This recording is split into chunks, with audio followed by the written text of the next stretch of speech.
Hello students, स्वागत है आपको हमारे इस यूट्यूब चैनल एनआईटीएन एक्सप्लेन्स पे। बच्चों, आज हम लोग एक नए चैप्टर के बारे में डिस्कस करेंगे जिसका नाम है केमिकल बॉन्डिंग। अगर आप कंपटीशन का तैयारी कर रहे हैं जैसे JEE NEET, competitive point of view से ये केमिकल बॉन्डिंग बहुत ही इंपॉर्टेंट चैप्टर है। इससे बहुत क्वेश्चन भी आता है एग्जाम में। जैसे नीट की बात करें, नीट में तो बहुत ज़्यादा क्वेश्चन आता है और जेई में भी इससे बढ़िया क्वेश्चन आता है। ठीक है, तो केमिकल बॉन्डिंग एक फंडामेंटल चैप्टर है। ये चैप्टर पढ़ने के बाद बहुत सारा चीज़ आपको क्लियर होगा। ये फंडामेंटल बेसिक चैप्टर आप बोल सकते हैं। और ये आज का लेक्चर जो है बेसिक ही होने वाला है। आज का लेक्चर जो है हम लोग डिस्कस करेंगे कि बॉन्ड कैसे फॉर्म होता है, बॉन्ड सबसे पहले क्या होता है, बॉन्ड क्यों बनता है और किस किस तरह का बॉन्ड के बारे में हम लोग इस चैप्टर में डिस्कस करने वाले हैं। वो सारा हम लोग क्या करेंगे, बेसिक इंट्रोडक्शन आज लेंगे। तो ये आज इंट्रोडक्टरी लेक्चर होने वाला है, इंट्रोडक्शन देंगे बॉन्ड के बारे में। तो चलिए सबसे पहले हम समझते हैं कि बॉन्ड क्या होता है। ये जो केमिकल बॉन्ड लिखा है, तो बॉन्ड का मतलब क्या होता है। सबसे पहले हम लोग समझेंगे ये बॉन्ड क्या होता है। हमको पता है, आप लोग पढ़े हुएगा बचपन में भी, क्लास 8th में, 9th में, 10th में कि बॉन्ड क्या होता है, जैसे कोवैलेंट बॉन्ड, कोऑर्डिनेट बॉन्ड। तो बेसिकली ये बॉन्ड क्या है, ये बॉन्ड किस चिड़िया का नाम है, क्या ये बॉन्ड है क्या। तो देखिए समझते हैं। बॉन्ड का मतलब होता है फोर्स। क्या होता है, the force of attraction, the force of attraction. Bond क्या है, the force of attraction which exist between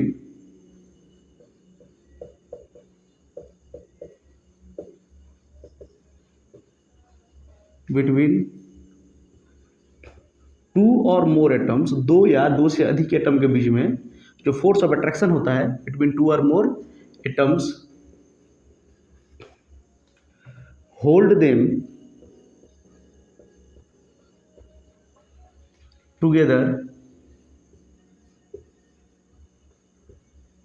as a more stable molecule।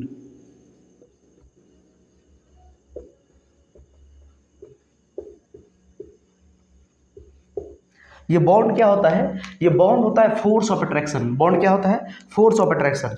क्या होता है, फोर्स होता है।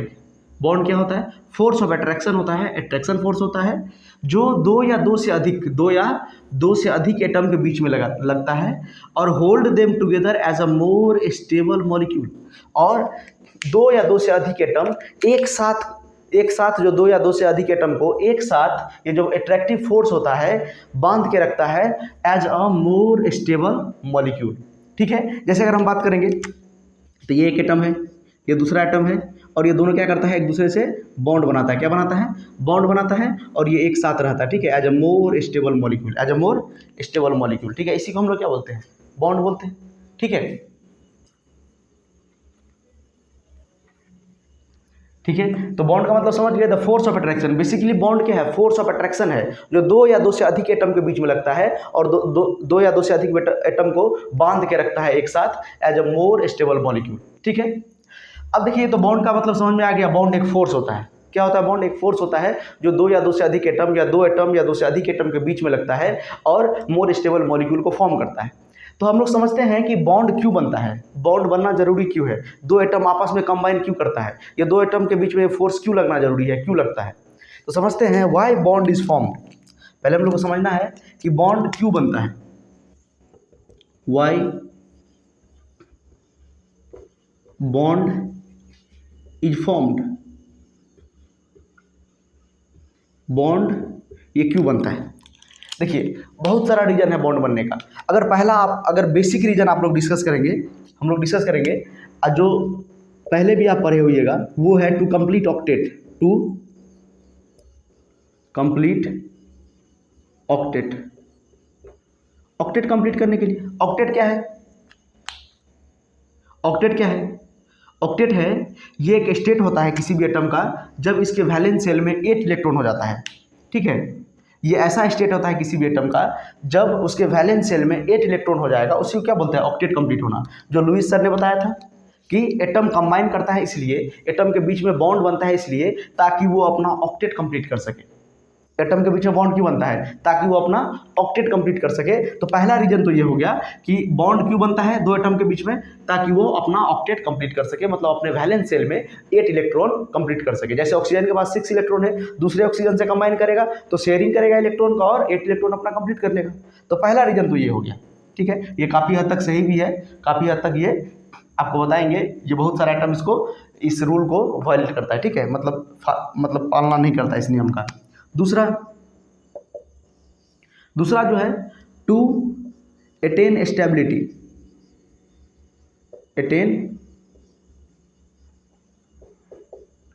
स्टेबिलिटी गेन करने के लिए मॉलिक्यूल, दुनिया में सभी स्टेबल होना चाहता है, सब हम आप और सब स्टेबल होना चाहता है। तो स्टेबल ये भी क्या, एटम भी क्या चाहता है, स्टेबल होने के लिए तो एक दूसरे से कंबाइन अगर करेगा तो वो स्टेबिलिटी को गेन कर लेगा। यहाँ पर भी देखिए लिखे हैं together as a more stable molecule. More stable molecule मतलब स्टेबल होने के लिए ये क्या करता है, बॉन्ड का फॉर्मेशन करता है। तीसरा रीजन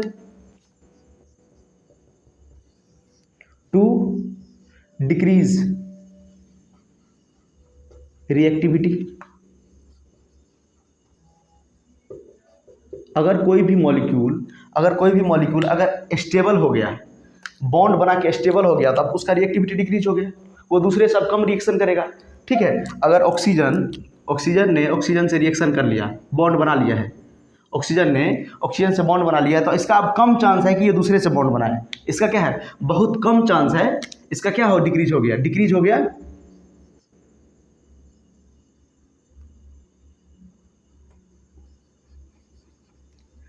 डिक्रीजेज रिएक्टिविटी। इसका रिएक्टिविटी क्या हो गया, डिक्रीज कर गया, क्योंकि इसने क्या कर लिया, बॉन्ड बना लिया। ओ और ओ के बीच में क्या बन गया, बॉन्ड बन गया। तो ये ऑक्सीजन का बहुत कम चांस है कि ये दूसरे से बॉन्ड बनाएगा। ठीक है, तो इसका रिएक्टिविटी क्या हो गया, डिक्रीज हो गया। तो बॉन्ड इसलिए बनता है कि अपना रिएक्टिविटी को क्या करे, डिक्रीज करे और स्टेबल रहे। ठीक है,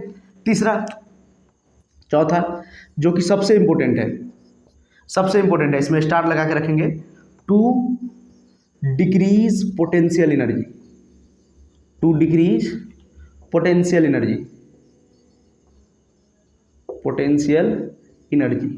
अपना पोटेंशियल एनर्जी डिक्रीज करने के लिए, जब कभी भी बॉन्ड बनता है तो अपना एनर्जी डिक्रीज करता है, अपना एटम जो होता है एनर्जी क्या करता है, लॉस करता है। जब बॉन्ड फॉर्मेशन होता है, बॉन्ड फॉर्मेशन हमेशा एक्सोथर्मिक प्रोसेस होता है। जब कोई भी दो एटम कंबाइन करता है, साथ में आता है, बॉन्ड बनता है, तो वहाँ पर से एनर्जी रिलीज होता है, मतलब एक्सोथर्मिक प्रोसेस होता है। मतलब क्या रिलीज होता है, पोटेंशियल एनर्जी रिलीज होता है। क्या रिलीज होता है, पोटेंशियल एनर्जी रिलीज होता है। कहीं पर भी अगर बॉन्ड फॉर्मेशन होगा, अगर मॉलिक्यूल स्टेबल होगा, जितना ज़्यादा स्टेबल होगा उतना ज़्यादा पोटेंशियल एनर्जी रिलीज होगा, जितना ज़्यादा निगेटिव पोटेंशियल एनर्जी होगा उतना ज़्यादा मॉलिक्यूल क्या होगा, स्टेबल होगा। तो याद रखना है, बॉन्ड का मतलब सबसे पहले क्या होता है, bond basically force of attraction होता है दो एटम्स के बीच में, जो क्या करता है, वो फोर्स के कारण एक दो एटम जो होता है साथ साथ रहता है as a more stable molecule. ठीक है, ये तो बॉन्ड हो गया। बॉन्ड क्या है, basically force of attraction. Different type of force of attraction हो सकता है, जैसे हम लोग बात करेंगे van der Waals force of attraction, दो मॉलिक्यूल के बीच में लगता है। जैसे हम लोग फोर्स के बारे में बात करेंगे, इलेक्ट्रोस्टैटिक्स फोर्स ऑफ अट्रैक्शन, जो दो आयंस के बीच में लगता है, जो हम लोग आयनिक बॉन्ड में पढ़ेंगे। उसके बाद लंदन फोर्स होता है, बहुत सारा फोर्स होता है। ठीक है, तो हम सारा फोर्स के बारे में हम लोग डिस्कस करेंगे। उसके बाद why bond is form, bond क्यों बनता है, तो ऑक्टेट कंप्लीट करने के लिए, उसके बाद स्टेबिलिटी अटेन करने के लिए, रिएक्टिविटी डिक्रीज करने के लिए। अगर एक मॉलिक्यूल एक एटम दूसरे से रिएक्ट कर लिया तो अब तीसरे एटम से उसका रिएक्ट करने का चांस बहुत ही कम है, और अपना उसका रिएक्टिविटी क्या हो जाता है, डिक्रीज हो जाता है। और रिएक्टिविटी डिक्रीज मतलब वो स्टेबल हो गया है, रिएक्शन करना नहीं चाहता है।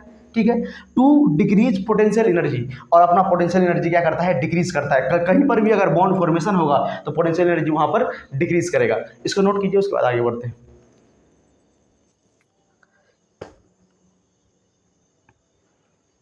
हो गया,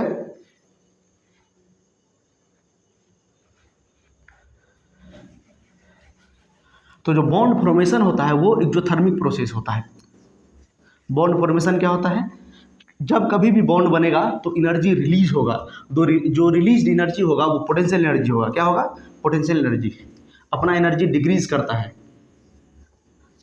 जो रिलीज एनर्जी होगा वो पोटेंशियल एनर्जी होगा। यहां पर लिखेंगे bond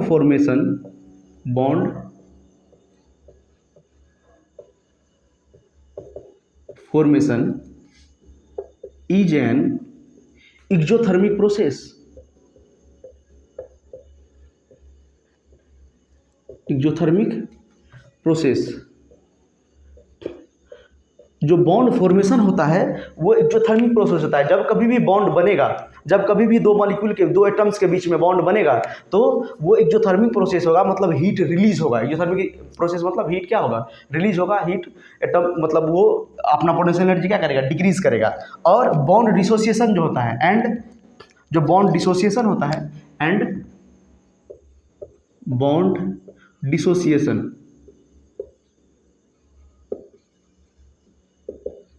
dissociation is an endothermic process, endothermic process। Bond dissociation क्या होता है, एक्सोथर्मिक प्रोसेस होता है, ये आपको याद रखना है। बॉन्ड फॉर्मेशन, जब कभी भी बॉन्ड बनेगा तो वहाँ से एनर्जी क्या होगा, रिलीज होगा, एक्सोथर्मिक प्रोसेस होगा, मतलब एनर्जी क्या होगा, रिलीज होगा। याद रखना है आपको, एनर्जी क्या होगा, रिलीज होगा, एनर्जी रिलीज होगा, एनर्जी क्या होगा, रिलीज होगा, ठीक है। और जब कभी भी अगर बॉन्ड डिसोसिएट करेंगे, उसी बॉन्ड को तोड़ेंगे, तो उसमें क्या होगा, एंडोथर्मिक प्रोसेस होगा, बॉन्ड मतलब एनर्जी लगेगा, ठीक है। इतना समझ में आ गया। बॉन्ड फॉर्मेशन क्या होता है, एक्सोथर्मिक प्रोसेस, और बॉन्ड डिसोसिएशन क्या होता है, एंडोथर्मिक प्रोसेस। अगला पॉइंट के बारे में बात करते हैं।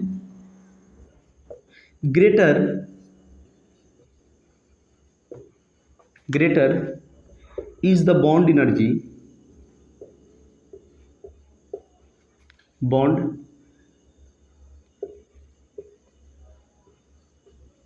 पहले समझते हैं ये बॉन्ड एनर्जी है क्या।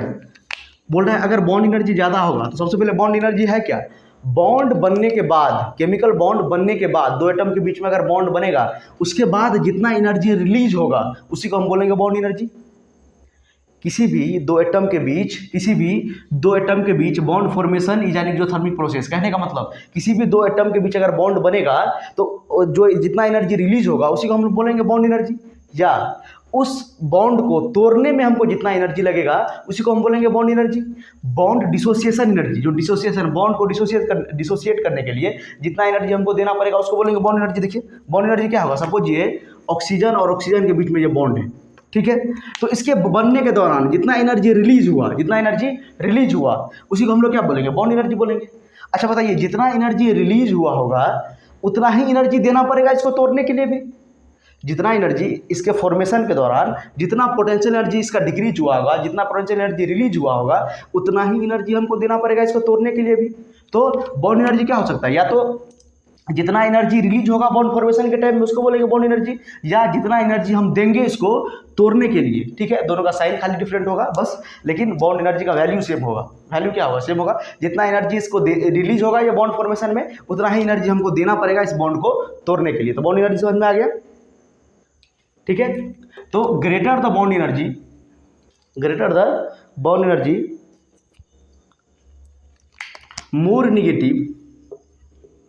मोर negative is the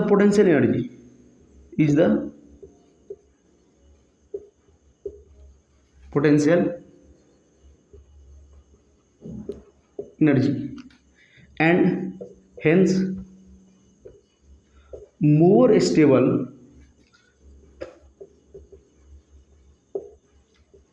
molecule is formed,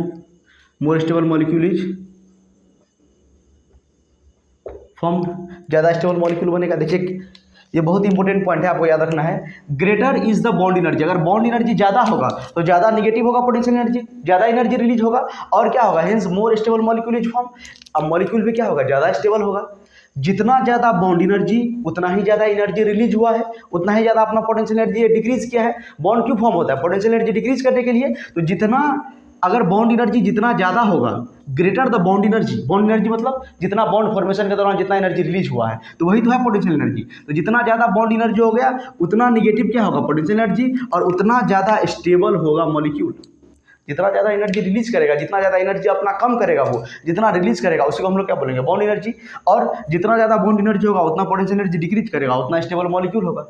और याद कीजिए उतना ही एनर्जी हमको देना पड़ेगा बॉन्ड तोड़ने के लिए भी, ठीक है। पॉजिटिव में उतना ही एनर्जी हमको देना पड़ेगा बॉन्ड डिसोसिएट करने के लिए भी। तो याद रखना है, बॉन्ड फॉर्मेशन एक्सोथर्मिक प्रोसेस होता है और बॉन्ड डिसोसिएशन जो होता है इंडोथर्मिक प्रोसेस होता है। और जितना ज़्यादा बॉन्ड एनर्जी होगा उतना ज़्यादा निगेटिव पोटेंशियल एनर्जी होगा और मोर स्टेबल मॉलिक्यूल होगा, ठीक है, याद रखना है। और इसके बाद हम लोग पोटेंशियल वेल पढ़ते हैं, नोट कीजिए।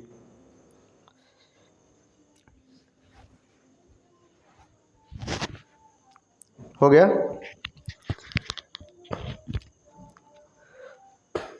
ठीक। चलिए एक डायग्राम से आपको समझाते हैं पोटेंशियल एनर्जी वाले टर्म को। तो जब बॉन्ड बनता है तो एनर्जी क्या होता है, रिलीज होता है। जो बॉन्ड बनता है तो एनर्जी क्या होता है, रिलीज होता है। एनर्जी रिलीज होता है तो मॉलिक्यूल स्टेबल होता है। एनर्जी रिलीज होता है तो मॉलिक्यूल स्टेबल होता है, ठीक।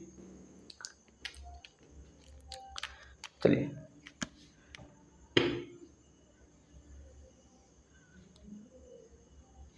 यहाँ पर एक डायग्राम बनाते हैं। चलिए यहाँ पर है पोटेंशियल एनर्जी, यहाँ पर क्या है, पोटेंशियल एनर्जी ऑफ सिस्टम। यहाँ पर सिस्टम का पोटेंशियल एनर्जी है, ठीक है। उसके बाद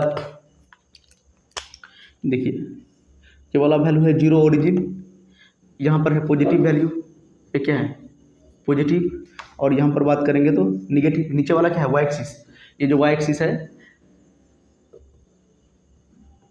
ये हमारा क्या है, एक्स एक्सिस। ये हमारा क्या है, एक्स एक्सिस। वाई एक्सिस पे है पोटेंशियल एनर्जी और एक्स एक्सिस पे है रेडियस। एक्स एक्सिस पे क्या है, रेडियस, जिसको हम लोग आर से लिखेंगे, आर से। ये क्या है, रेडियस, ठीक है। अब देखिए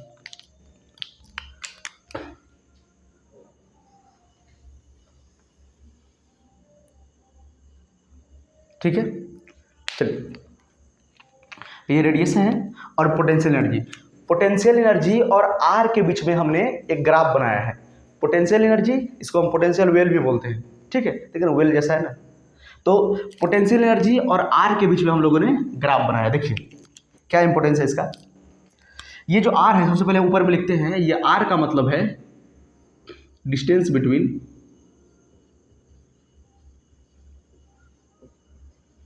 टू एटम्स। ये दो एटम्स का बीच का डिस्टेंस है, समझ गए। एक्स एक्सिस में क्या है, दो एटम्स के बीच का डिस्टेंस है। अगर आर इन्फिनिटी होगा, आर क्या होगा, इन्फिनिटी, मतलब दो एटम का बीच का डिस्टेंस क्या होगा, इन्फिनिटी। दो एटम का बीच का डिस्टेंस इन्फिनिटी जब होगा। चलिए एक एटम यहाँ पर बनाते हैं, एक एटम यहाँ पे है, दूसरा एटम यहाँ पे है, ठीक है। ये दोनों के बीच का डिस्टेंस जो है अभी इन्फिनिटी है। कितना है, ये जो इतना डिस्टेंस है, ये भी, ये डिस्टेंस क्या है, इन्फिनिटी, ठीक है। क्योंकि एटम तो बहुत छोटा होता है ना, उसके बीच का डिस्टेंस अगर 5 सेंटीमीटर, 4 सेंटीमीटर, 2 सेंटीमीटर, 0.1 सेंटीमीटर भी रहा तो वह भी इन्फिनिटी होगा, क्योंकि एटम जो होता है बहुत सबसे स्मॉलेस्ट पार्टिकल होता है एलिमेंट का, ठीक है। तो ये जो डिस्टेंस है क्या है, इन्फिनिटी है। तो ये डिस्टेंस इन्फिनिटी है, तो बताइए इसका पोटेंशियल एनर्जी क्या होगा। सबसे पहले बता दीजिए, इसमें टच किया हुआ है लाइन, ठीक है। तो यहाँ का बताइए, तो कोऑर्डिनेट क्या हो जाएगा। चलिए एक और नाम देते हैं, इस पॉइंट का नाम देते हैं हम ए, इस पॉइंट का नाम देते हैं हम बी, और इस पॉइंट का हम यहाँ पर कहीं पर नाम दे देते हैं सी। 3 पॉइंट को हमने लोकेट किया है, एक पॉइंट यहाँ पर ए, एक पॉइंट यहाँ पर बी और एक पॉइंट यहाँ पर सी। ये पॉइंट का नाम क्या है, सी, ठीक है। 3 पॉइंट को हमने लोकेट किया है। बताए तो इस पॉइंट का कोऑर्डिनेट क्या होगा। ये लगभग एक्स एक्सिस को टच करते हुए जा रहा है, ये वाला जो लाइन है एक्स एक्सिस को टच करते हुए जा रहा है, ठीक है। तो बताइए इसका कोऑर्डिनेट क्या होगा। इसका देखिए, तो अगर एक्स कोऑर्डिनेट तो कुछ आर होगा, मतलब ये इन्फिनिटी मान लिया, आर को यहाँ पर क्या मान लिया, इन्फिनिटी। आर जीरो नहीं, आर क्या मान लिया यहाँ पे, आर का वैल्यू मान लिया इन्फिनिटी। अगर आर क्या हो जाएगा यहाँ पे, इन्फिनिटी होगा, आर क्या होगा, इन्फिनिटी। तो ये कोऑर्डिनेट कितना हो जाएगा, यहाँ से आर को हटा दो, इधर कर देते हैं आर को, ये आर है, ठीक है। तो ये वाला क्या हो जाएगा, इसका कोऑर्डिनेट आर कॉमा, देखिए तो वाई एक्सिस में इन्फिनिटी कॉमा ना, यहाँ पर क्या होगा, इन्फिनिटी। आर को हम लोग कितना मानेंगे, इन्फिनिटी। तो ये कोऑर्डिनेट क्या हो जाएगा, इन्फिनिटी कॉमा, वाई एक्सिस में कितना उठाए, देखिए तो जीरो। वाई एक्सिस में कितना है, जीरो, मतलब यहाँ पर पोटेंशियल एनर्जी क्या है, जीरो। ध्यान समझिए, हम आर को जब इन्फिनिटी कर रहे हैं, मतलब एटम के बीच का डिस्टेंस, एटम के बीच का डिस्टेंस, ये जो दोनों के बीच का डिस्टेंस है ये है आर, ये दोनों का बीच का डिस्टेंस कितना है r। अगर हम r को इन्फिनिटी कर रहे हैं तो r को अगर हम इन्फिनिटी करेंगे मतलब एटम जो है इन्फिनाइट डिस्टेंस पे जब रहेगा तब उसका पोटेंशियल एनर्जी जीरो रहेगा। देखिए ना यहाँ पे ये वाई एक्सिस पे पॉइंट है, तो वाई एक्सिस पे कोई भी पॉइंट रहता है, ये लाइन टच करते हुए जा रहा है ना वाई एक्सिस को, ये पोटेंशियल वेल है यही, ठीक है, ये पोटेंशियल एनर्जी को डिनोट कर रहा है। तो वाई एक्सिस में पोटेंशियल एनर्जी बना है, देखिए पोटेंशियल एनर्जी कहाँ है, वाई एक्सिस में है पोटेंशियल एनर्जी। तो यहाँ पर देखिए पोटेंशियल एनर्जी इन्फिनिटी को जीरो है, मतलब यहाँ पर जो है पोटेंशियल एनर्जी का वैल्यू क्या है, जीरो है। धीरे धीरे अगर हम नज़दीक आएंगे, धीरे धीरे अगर आर के नज़दीक आएंगे, मतलब आर धीरे धीरे कम करेंगे, धीरे धीरे क्या करेंगे, अगर सपोज एटम यहाँ पर आ गया, थोड़ा डिस्टेंस इसके बीच का कम हुआ, ठीक है, यहाँ पर आ गया, धीरे धीरे फिर यहाँ पर आया एटम, ठीक है, इसके बीच का डिस्टेंस और कम हुआ, ठीक है। तो धीरे धीरे अगर हम डिस्टेंस कम रहे हैं, देखिए पोटेंशियल एनर्जी का वैल्यू डिक्रीज कर रहा है, डिस्टेंस कम कर रहे हैं तो पोटेंशियल एनर्जी धीरे धीरे डिक्रीज कर रहा है। और इस पॉइंट पे आने के बाद, इस पॉइंट पे आने के बाद ये इसका मिनिमम डिस्टेंस हो जाएगा। इस पॉइंट पे आने के बाद ये इसका क्या हो जाएगा, मिनिमम डिस्टेंस, ये दोनों एटम के बीच का ये मिनिमम डिस्टेंस होगा, ये क्या होगा, मिनिमम डिस्टेंस होगा, ठीक है। और बताइए अगर और हम नज़दीक लाएंगे, अगर हम और नज़दीक इसको लाएंगे, यहाँ पर आएंगे तो देखिए, तो ये तो मिनिमम पोटेंशियल एनर्जी का वैल्यू है, इससे भी कम हो सकता है, ये क्या है, मिनिमम पोटेंशियल एनर्जी का वैल्यू है, ये क्या है, minimum value of potential energy, minimum value of potential energy, potential energy का ये मिनिमम वैल्यू है, ठीक है। देखिए यहाँ से पोटेंशियल एनर्जी क्या कर रहा है, डिक्रीज कर रहा है। यहाँ पर देखिए एक लाइन अगर हम ड्रॉ कर देंगे, यहाँ से एक लाइन अगर हम ड्रॉ कर देंगे तो ये देखिए, तो ये पोटेंशियल एनर्जी का मिनिमम वैल्यू है कि नहीं, निगेटिव में मिनिमम वैल्यू है ये पोटेंशियल एनर्जी का। अगर हम यहाँ से यहाँ, अगर यहाँ से यहाँ अगर हम जाएंगे तो और पोटेंशियल एनर्जी का वैल्यू क्या करेगा, इंक्रीज करेगा। कैसे, अगर हम इसका डिस्टेंस और छोटा कर दिए, सपोज यहाँ पर ला दिए, यहाँ पर ला दिए, इसका डिस्टेंस क्या कर दिया, और छोटा कर दिए, तो इसका न्यूक्लियस और इसका न्यूक्लियस दोनों रिपेल करेगा एक दूसरे को। इसके न्यूक्लियस में भी पॉजिटिव चार्ज है, इसके न्यूक्लियस में भी पॉजिटिव चार्ज है, और दोनों क्या करेगा, एक दूसरे को रिपेल करेगा। इसके न्यूक्लियस, यहाँ पर भी इलेक्ट्रॉन है, यहाँ पर भी इलेक्ट्रॉन है, ये सब एक दूसरे को क्या करेगा, रिपेल करेगा, और रिपल्सन बढ़ेगा। क्या बढ़ेगा, रिपल्सन। तो कहने का मतलब बी से सी क्या बढ़ रहा है, B to C, B to C, repulsion force बढ़ रहा है, रिपल्सन फोर्स डोमिनेंट। अच्छा बताइए ए से बी क्या हो रहा है, अगर ए से बी हम बात करेंगे, ए से बी क्या हो रहा है, तो अट्रैक्शन फोर्स बढ़ रहा है। ए से बी क्या बढ़ रहा है, अट्रैक्शन फोर्स, अट्रैक्शन फोर्स। और बच्चों अगर अट्रैक्शन फोर्स इंक्रीज करता है तो पोटेंशियल एनर्जी डिक्रीज करता है, मतलब पोटेंशियल एनर्जी क्या होता है, रिलीज। अगर आपका रिपल्सन फोर्स इंक्रीज करेगा, देखिए अगर हम बी से सी जाएंगे, बी से सी जाएंगे, देखिए पोटेंशियल एनर्जी का वैल्यू क्या है, इंक्रीज कर रहा है। यहाँ पर देखिए पोटेंशियल एनर्जी का वैल्यू निगेटिव से, यहाँ पर मिनिमम है, यहाँ पर पोटेंशियल एनर्जी का वैल्यू क्या है, मिनिमम, पोटेंशियल एनर्जी का वैल्यू क्या है, मिनिमम है, ठीक है, पोटेंशियल एनर्जी का वैल्यू मिनिमम है। यहाँ से अगर हम आगे बढ़ेंगे, यहाँ से अगर हम आगे बढ़ेंगे तो पोटेंशियल एनर्जी का वैल्यू और क्या करेगा, इंक्रीज करेगा, पोटेंशियल एनर्जी का वैल्यू इंक्रीज करेगा, और यहाँ पर पोटेंशियल एनर्जी का वैल्यू मिनिमम होगा। तो ये जो होगा, ये जो होगा, ये जो लाइन यहाँ से यहाँ है, इसी को हम लोग बोलेंगे बाउंड एनर्जी। क्या बोलेंगे, बाउंड एनर्जी। इसी एनर्जी को हम लोग क्या बोलेंगे, बाउंड एनर्जी। इसी एनर्जी को हम लोग क्या बोलेंगे, बाउंड एनर्जी। ये जो एनर्जी होगा, इतना जो एनर्जी होगा, ये एनर्जी का जो गैप होगा, पोटेंशियल एनर्जी, इसी को हम लोग क्या बोलेंगे, बाउंड एनर्जी। और यहाँ पर क्या बन गया, बाउंड हो गया, बन गया, ठीक है। देखिए पहले इन्फिनिटी डिस्टेंस था तो पोटेंशियल एनर्जी जीरो था, धीरे धीरे डिस्टेंस को नजदीक लाए, डिस्टेंस को कम किए, डिस्टेंस कम करते करते करते यहाँ पर क्या आ गया, ये कौन सा डिस्टेंस है, जहाँ पर पोटेंशियल एनर्जी मिनिमम है, और ये जो डिस्टेंस है यहाँ से यहाँ, इसको हम लोग बोलेंगे आर नॉट। क्या बोलेंगे, आर नॉट। और ये आर नॉट क्या है, आर नॉट क्या है, कहाँ लिखे, यहाँ पर देखिए, आर नॉट जो है ये हमारा बाउंड लेंथ है। क्या है, बाउंड लेंथ, मतलब ये है, ये लेंथ, मतलब जो बॉन्ड बना है उसके बीच का लेंथ है ये जो बॉन्ड बना है, ये दोनों एटम के बीच में जो बॉन्ड बना है, मान लेते हैं सपोज ये एटम है, मान लेते हैं ये भी हाइड्रोजन है, ये भी हाइड्रोजन है, ये दोनों हाइड्रोजन एटम के बीच में क्या बन रहा है, बॉन्ड बन रहा है। तो ये जो हाइड्रोजन और हाइड्रोजन एटम के बीच का जो ये लेंथ है, इसी को हम लोग क्या बोलते हैं, बॉन्ड लेंथ। क्या बोलते हैं, बॉन्ड लेंथ। इससे अगर और नज़दीक इसको लाएंगे, इससे अगर और नज़दीक इसको लाएंगे तो ये न्यूक्लियस और न्यूक्लियस के बीच में रिपल्सन क्रिएट होना शुरू हो जाएगा।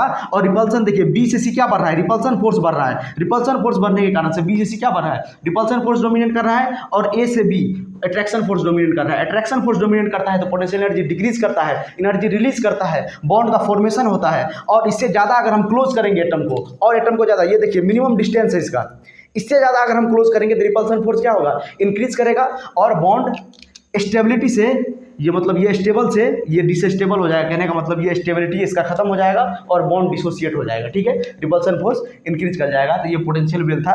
तो ये जो हम ये मिनिमम डिस्टेंस देखिए, पोटेंशियल एनर्जी जब मिनिमम होता है तब बॉन्ड का फॉर्मेशन होता है। और ये जो लेंथ है इसको हम लोग क्या बोलेंगे, बॉन्ड लेंथ, या ये भी लेंथ, यहाँ से यहाँ की लेंथ जो है इसको हम लोग क्या बोलेंगे, आर नॉट। यही क्या है, बॉन्ड लेंथ। यही क्या है, बॉन्ड लेंथ। तो यही था बच्चों पोटेंशियल वेल, जहाँ पर देखिए इन्फिनाइट डिस्टेंस था तो यहाँ का कोऑर्डिनेट क्या था, इन्फिनिटी और जीरो। अगर आर को इन्फिनिटी रखेंगे तो पोटेंशियल एनर्जी जीरो होगा। धीरे धीरे डिस्टेंस कम करेंगे, ए से बी देखिए अट्रैक्शन फोर्स इंक्रीज कर रहा है, और ए से बी नीचे आएंगे तो पोटेंशियल एनर्जी डिक्रीज करेगा। जहाँ पर पोटेंशियल एनर्जी मिनिमम होगा वहाँ पर बॉन्ड का फॉर्मेशन होगा। अगर और हम थोड़ा उस एटम को क्लोज लाएंगे तो और क्लोज लाने पर क्या होगा, रिपल्सन फोर्स ज़्यादा बढ़ेगा। और अगर क्लोज लाएंगे, ये मिनिमम डिस्टेंस है, इससे भी क्लोज लाएंगे और क्लोज लाएंगे तो रिपल्सन फोर्स बढ़ेगा। और रिपल्सन फोर्स बढ़ने के कारण से एनर्जी क्या होगा, मतलब ये इसका बॉन्ड क्या होगा, ब्रेक हो जाएगा। ये स्टेबल से क्या हो जाएगा, मतलब स्टेबिलिटी इसका क्या हो जाएगा, खत्म हो जाएगा। और ये जो एनर्जी है यहाँ से यहाँ, यहाँ से यहाँ जो एनर्जी है, यो इसका नाम देते हैं सपोज पी पॉइंट। ये जो पी से बी का एनर्जी है इसको हम लोग बोलते हैं बॉन्ड एनर्जी। ठीक है, यही बॉन्ड एनर्जी है। देखिए रिलीज एनर्जी, कितना एनर्जी रिलीज हुआ नेगेटिव में, उसी को हम लोग क्या बोलते हैं, पोटेंशियल एनर्जी। जितना नेगेटिव में उसी को हम लोग बोलते हैं बॉन्ड एनर्जी। नोट कीजिए, उसके बाद आगे बढ़ते हैं।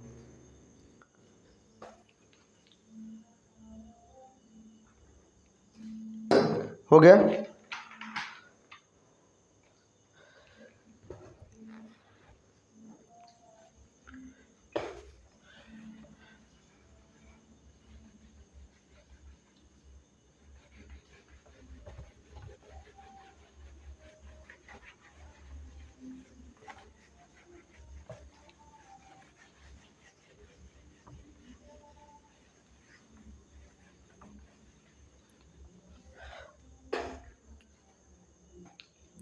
देखिए बच्चों, अब आगे बढ़ते हैं और टाइप्स ऑफ बॉन्ड कुछ हम पढ़ते हैं।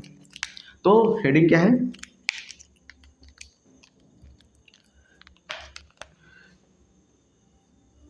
There are two ways to achieve या to attain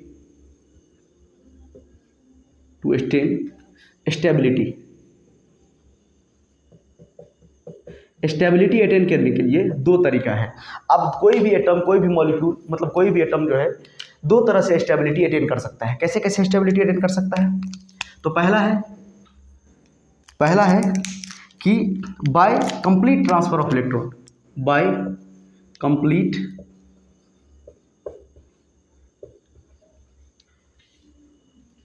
transfer of electron के कंप्लीट ट्रांसफर से, जिसको हम लोग क्या बोलते हैं, आयनिक बॉन्ड में क्या होता है, कंप्लीट ट्रांसफर ऑफ इलेक्ट्रॉन। एक एटम अपना पूरा इलेक्ट्रॉन दूसरे एटम को दे देगा, और दूसरा इलेक्ट्रॉन उसका मतलब दूसरा एटम जो उसका इलेक्ट्रॉन क्या करेगा, ले लेगा। तो उसको हम लोग क्या बोलते हैं, कंप्लीट ट्रांसफर ऑफ इलेक्ट्रॉन। जैसे सोडियम ने अपना एक इलेक्ट्रॉन क्या किया, क्लोरीन को दे दिया। क्लोरीन में वैलेंस सेल में कितना इलेक्ट्रॉन था, 7 इलेक्ट्रॉन था। तो इसका क्या हो गया, ऑक्टेट पूरा हो गया। और इसके लास्ट सेल में 1 इलेक्ट्रॉन था, तो 1 इलेक्ट्रॉन दे दिया, तो इसका भी ऑक्टेट क्या हो गया, पूरा हो गया।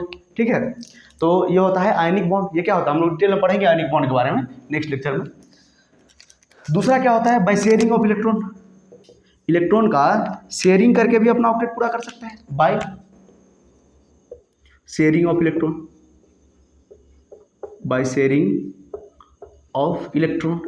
इलेक्ट्रॉन का शेयर करके, इलेक्ट्रॉन का शेयरिंग करके। अब देखिए शेयरिंग दो तरह से हो सकता है। एक तो होता है इक्वल शेयरिंग, एक क्या होता है, इक्वल शेयरिंग, एक होता है अनइक्वल शेयरिंग।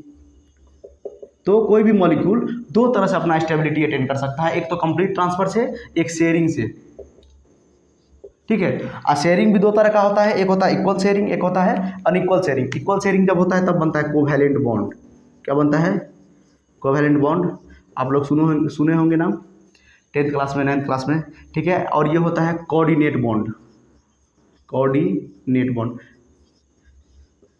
टेंशन नहीं लेना है, सारा हम लोग डिटेल में पढ़ेंगे, ठीक है। ये तो बेसिक इंट्रोडक्शन बस हम लोग ले रहे हैं कि किस तरह का बॉन्ड होता है, एटम किस तरह से स्टेबिलिटी गेन कर सकता है। तो स्टेबिलिटी गेन करने के लिए दो तरीका है। पहला तरीका by complete transfer of electron, जिसको हम लोग आयनिक बॉन्ड बोलते हैं। दूसरा होता है शेयरिंग ऑफ इलेक्ट्रॉन, इसमें इक्वल शेयरिंग होता है, अनइक्वल शेयरिंग होता है। इक्वल शेयरिंग में कोवैलेंट बॉन्ड बनता है, अनइक्वल शेयरिंग में कोऑर्डिनेट बॉन्ड बनता है। इक्वल शेयरिंग जब होगा तो ये ए एटम है, ये बी एटम है, एक इलेक्ट्रॉन ये देगा, एक इलेक्ट्रॉन ये देगा, और दोनों इक्वल शेयरिंग करेगा, एक ये भी देगा, एक ये भी देगा। लेकिन इसमें क्या होगा, ये ए एटम है, ये बी एटम है, तो ये दोनों इलेक्ट्रॉन ए एटम देगा और इसको क्या करेगा, डोनेट कर देगा। दोनों इलेक्ट्रॉन एक ही एटम देगा, तब हम बोलते हैं अनइक्वल शेयरिंग। इक्वल शेयरिंग नहीं हुआ है, एक ये दिया, एक ये दिया, तो एक ये भी दिया इलेक्ट्रॉन, एक ये भी दिया, तो इक्वल शेयरिंग हुआ। और दोनों इलेक्ट्रॉन अगर एक ही एटम देगा, इसको हम लोग बोलेंगे अनइक्वल शेयरिंग। तो जिससे क्या बनता है, कोऑर्डिनेट बॉन्ड बनता है। नोट कीजिए, उसके बाद थोड़ा और पढ़ते हैं आगे, ठीक है। देखिए हम पढ़ते हैं टाइप्स ऑफ बॉन्ड, ठीक है।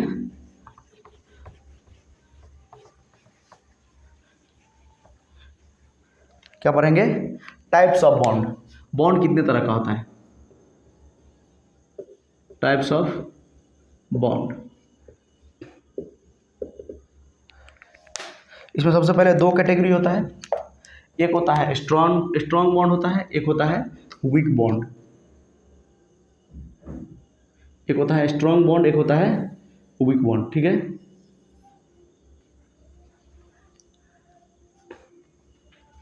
एक होता है स्ट्रॉन्ग बॉन्ड, एक होता है वीक बॉन्ड। हम लोग क्या पढ़ रहे हैं? Types of bond. क्या पढ़ रहे हैं? Types of bond.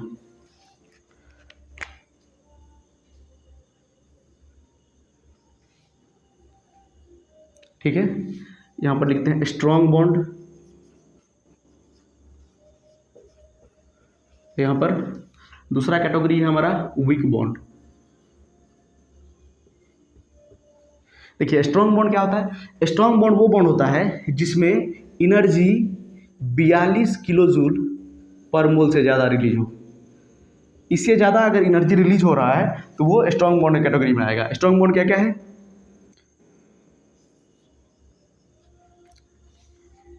Strong bond भी तीन तरह का होता है।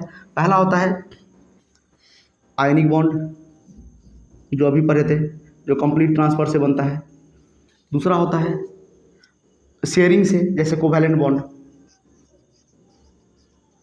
Covalent bond. और लास्ट होता है मेटालिक बॉन्ड, मेटालिक बॉन्ड। अच्छा बताइए, ये देखिए ये कोवैलेंट बॉन्ड भी है, ये भी दो प्रकार का होगा। एक होगा इक्वल शेयरिंग, एक क्या होगा? Equal sharing. एक क्या होगा? Unequal sharing.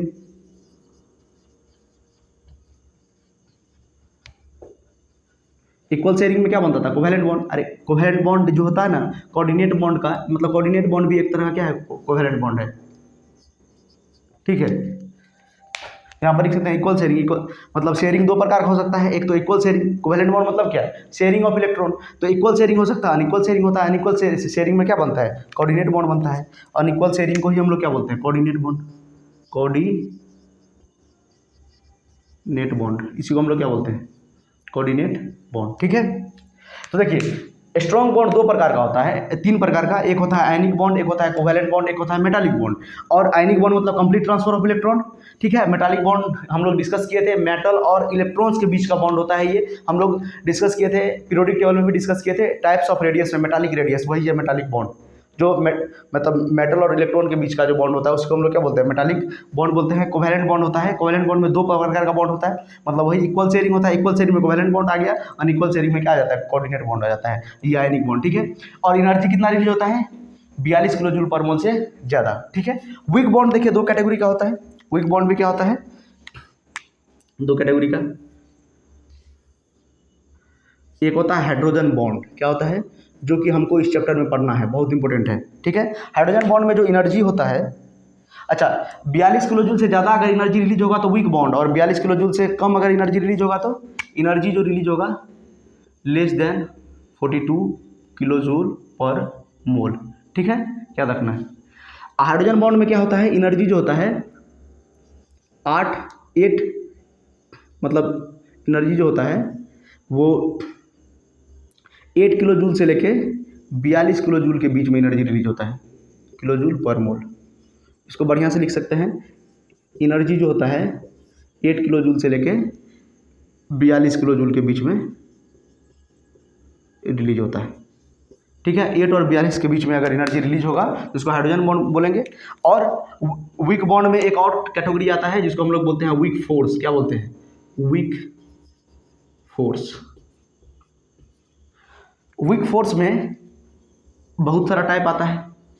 जैसे हम लोग पहला टाइप पढ़ेंगे, डायपोल डायपोल इंटरेक्शन आता है। क्या आता है, डायपोल डायपोल इंटरेक्शन। दूसरा आता है डायपोल इंड्यूस्ड डायपोल।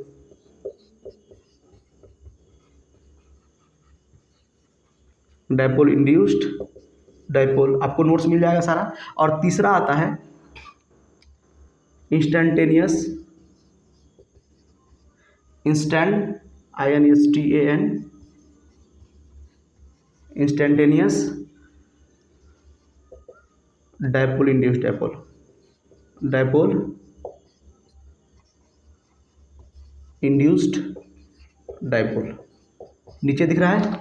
ये 3 प्रकार का बॉन्ड होता है और इसी को हम लोग क्या बोलते हैं, लंदन फोर्स। इसी को हम लोग क्या बोलते हैं, लंदन फोर्स बोलते हैं। इसी को हम लोग क्या बोलते हैं, लंदन फोर्स। इसी को हम लोग क्या बोलते हैं, लंदन फोर्स। दिख रहा है पीछे में, दिख रहा है। इसी को हम लोग क्या बोलते हैं, अगर ठीक से लिख देंगे इसको तो इसी को हम लोग बोलते हैं लंदन फोर्स। इसी को हम लोग बोलते हैं, दिख रहा है नीचे में, चलिए इसी को हम लोग बोलते हैं लंदन फोर्स। ठीक है, इंड्यूस्ड डायपोल इंड्यूस्ड। ठीक है, तो देखिए ये बेसिकली जो है ये बॉन्ड का टाइप है। इसमें एनर्जी कितना रिलीज होता है, लेस देन